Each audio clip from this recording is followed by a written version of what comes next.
In an age which has forgotten the wrath of dragons that scorched the sky and buried the headstones of princes in sand, and in an age in which no one worries about such trivialities after survival has become a shallow joke, a man was walking the desert. The Bird That Drinks Tears, Chapter 0, Part 1, Rescue Squad. 3 stand against 1, an old adage. As travelers of Putin Desert customarily slipped into their beds close to dawn, the man approached the structure fittingly called the Last Tavern. The owner of the tavern had been gazing at the man for an hour before his arrival. Normally, the owner would find his customers even earlier in the vast Putin Desert devoid of any obstruction. Although dunes do exist, even these would not be sufficient to break the line of sight, as the Last Tavern was built on top of a boulder 30 meters high. The entirety of the boulder, about 40 meters in diameter, was entirely conquered by the Last Tavern. This eccentric location has allowed the owner to spot his guests several hours ahead. These guests often approached from the east, west, or north, stopped at the Last Tavern, then left toward east, west, or north again. But the man was approaching from south. As the owner barely paid attention to this direction, he did not spot the man until he was about an hour away. The owner decided the man had been egregiously lost and luckily found the tavern's lights before he almost passed it. With this decision in place, the owner gazed at the man as he reduced the remaining stretch to the tavern slowly, but steadily. Boredom enticed his gaze to wander from time to time, but no other guest was seen coming from any other direction. The solid dark desert sky began to awaken with the water of color. The man's outline was larger without mistake. Reckoning the man would arrive in about 10 minutes, the owner stood up to prepare a kettle and a water bowl. As he was rising, he noticed something bizarre. Squinting, he peered at the man again and studied what took his attention. Under the brightened sky, he could gather the column of broken trails melded into the horizon. The owner tilted his head. Is the man dragging something heavy? As it was not very windy, if the man were dragging a heavy item, it would cast a shadow under the brightening sky. Perhaps the man's camel kicked the bucket and he had no choice but to drag his precious baggage? The owner tried to study what was behind the man, but this proved difficult as the man was wearing a windbreaker that stretched to his knees. After a while, however, the owner realized under the brighter lights his imagination had been too naive. He bolted up in shock. The dark trail behind the man was made by a liquid soaking through the sand.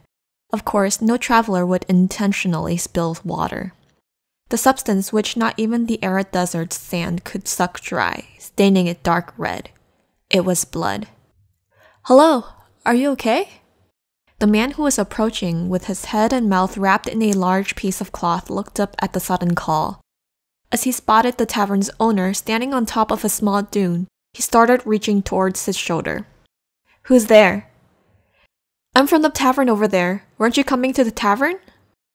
Even as the owner explained, the man kept his hand behind his neck and responded, "Don't come any closer. Are you armed?" "I'm not a thief. Why would you think a thief would roam around without a camel? I'm the owner of the tavern right there, and I ran over here to help you." "How do you suppose you'll do that? You didn't come all the way here just to tell me where the tavern is." The owner felt something was off. He peeked towards the back of the man. However, examining up close, he only realized the stain was undoubtedly left by blood.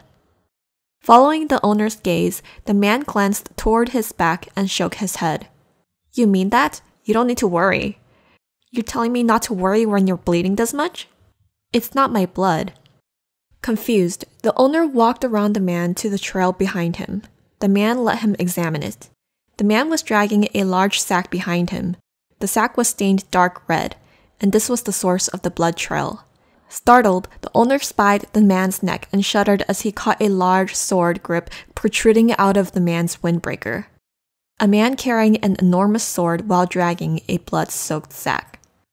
"What's in the sack?" "As I said, you don't need to worry." "It's blood!" "It's not human's blood."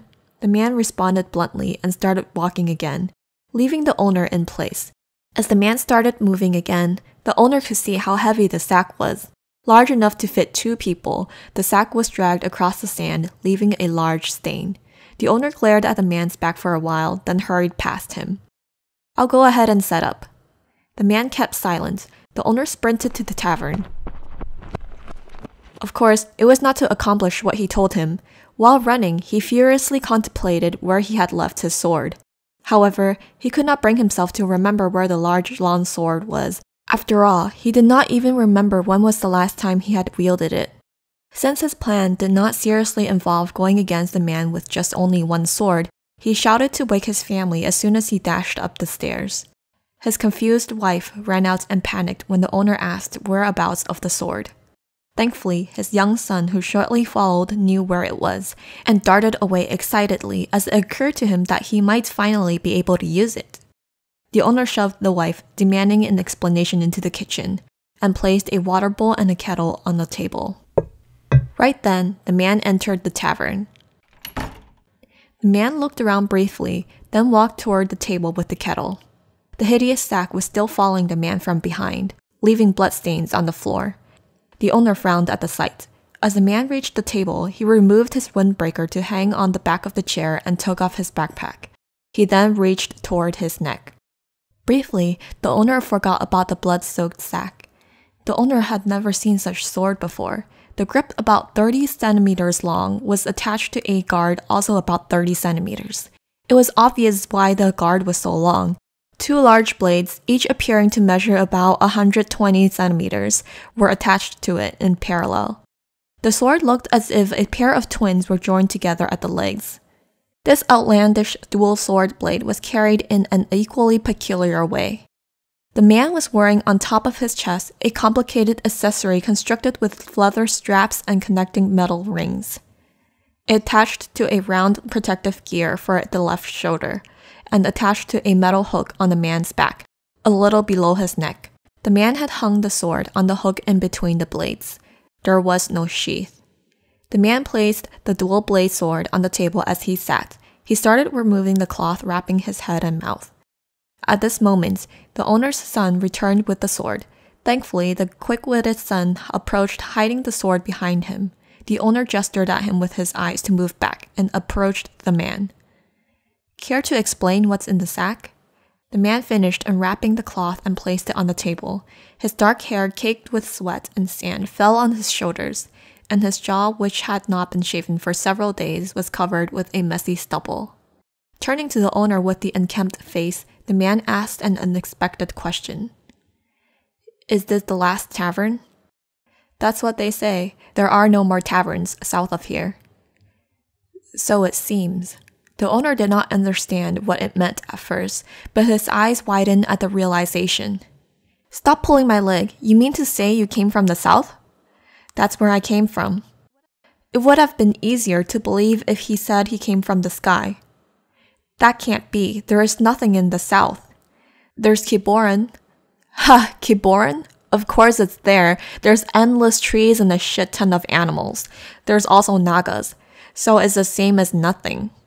Gazing at the scoffing owner, the man responded with something unexpected again. "Give me the letter." "Sorry?" "If this is the last tavern, as you say, there should be a letter addressed to Kagan Draka." The owner's eyes widened again. There was definitely such a letter. Several weeks ago, an exhausted monk from the Grand Temple had arrived from north and handed a letter, asking it to be delivered to Kagan Draka. The monk named Orinal had to stay for several days to recover before returning north. The owner jerked awake as he began to nod. "Answer me first. What is in the sack? Also, what do you mean you came from the south?" The man named Kagan Draka lifted the kettle. The owner quickly intervened. 2 coins for 1 bowl. Water is expensive here. Springing water is the reason I can run this tavern." Kagan ignored him as he poured water into the bowl. After he finished pouring, he answered the owner's questions. "The reason why I came from the south is to cut across the Putin Desert with the shortest distance. I departed from Karabora. I turned south and reached Kiboran. After that, I headed west, then turned north to arrive here." The owner scoffed loudly. Kagan was not wrong. Located at eastern edge of Putin Desert, Karabor was more than 200 kilometers away from the tavern. Therefore, to avoid traveling across a desert for 200 kilometers, it is prudent to go around through south. The tavern was only 50 kilometers away from the southern edge of Putin Desert. However, this also means one would have to walk through the Kiboran jungle for 200 kilometers. 200 kilometers of travel across the Kiboran jungle teeming with nagas. It would be much safer to walk on an ocean of the same distance. As the owner tried to call him out, Kagan pointed at the sack. What's in the sack was obtained during the travel. Open it. You'll believe I came from the south. The owner stared at the sack without doubt, then returned his gaze to Kagan Draka. However, Kagan was merely sipping the water worth 2 copper coins. The owner opened the sack cautiously. Moments later, the owner's wife, who was in the kitchen, fell down, letting out a blood-curdling scream.